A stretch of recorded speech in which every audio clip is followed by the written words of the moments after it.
হাতে গোনা আর কিছুদিন পর বাঙালির বড় উৎসব দুর্গাপুজো। আর এই পুজোর মুখে চিন্তার ভাঁজ পড়েছে সাধারণ মানুষের। গত রাত থেকে গঙ্গার জল ঢুকতে শুরু করলো ফরাক্কা ব্লকের নিচু এলাকাগুলোতে। সাঁকোপাড়া ও মহেশপুর অঞ্চলে বেশ কিছু এলাকায় গঙ্গার জল ঢুকে পড়তে আতঙ্ক এলাকা জুড়ে।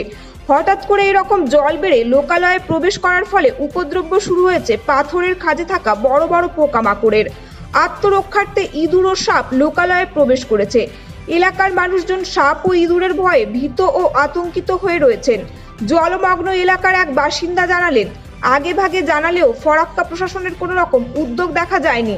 তবে ২ নম্বর জেলা পরিষদের সদস্য শহীদুল শেখ জানালেন, বাড়তি জলের ব্যাপারে গ্রাম পঞ্চায়েতের সদস্য থেকে পঞ্চায়েত সমিতি ও জেলা পরিষদ তথা প্রশাসন সর্বদা সতর্ক রয়েছে।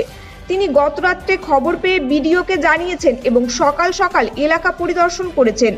সেচ দপ্তরের মাধ্যমে গতকাল দুপুর থেকে এলাকায় যাতে আর বেশি জল প্রবেশ করতে না পারে সেই জন্য বাঁধ মেরামতের কাজ শুরু করেছেন। উনার আশা, তৃণমূলের সদস্যরা ছাড়াও প্রশাসন যেভাবে সক্রিয় রয়েছেন তাতে বন্যা প্রতিরোধে তারা সমর্থ হবেন এই প্রত্যাশায় ব্যক্ত করেছেন।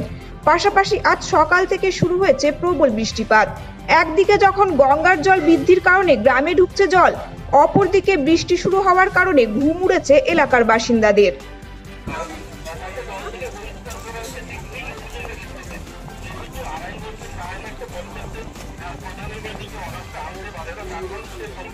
চলো না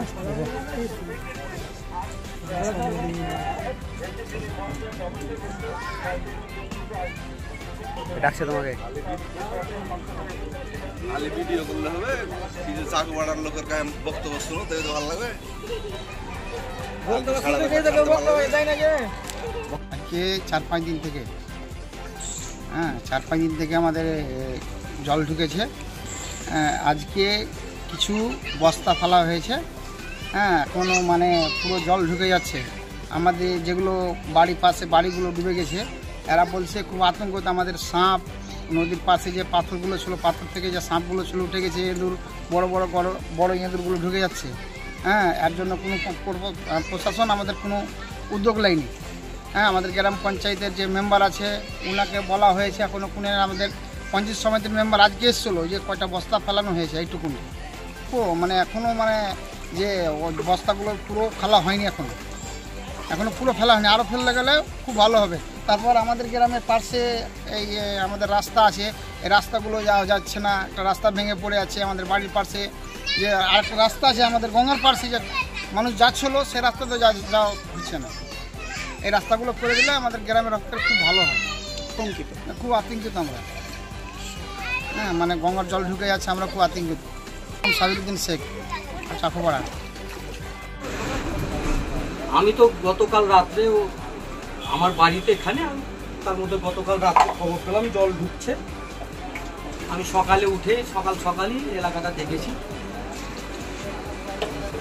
এবং স্থানীয় প্রধানের সঙ্গে কথা বলে, প্রধানরা আবার টিডিওর সঙ্গে কথা বলেছে। আমরা ইরিগেশন দপ্তরের সঙ্গে কথা বলি আজকে দুপুর থেকে যাতে জলটা না ঢুকে তার জন্য বস্তা দেওয়ার কাজ চালু করেছি।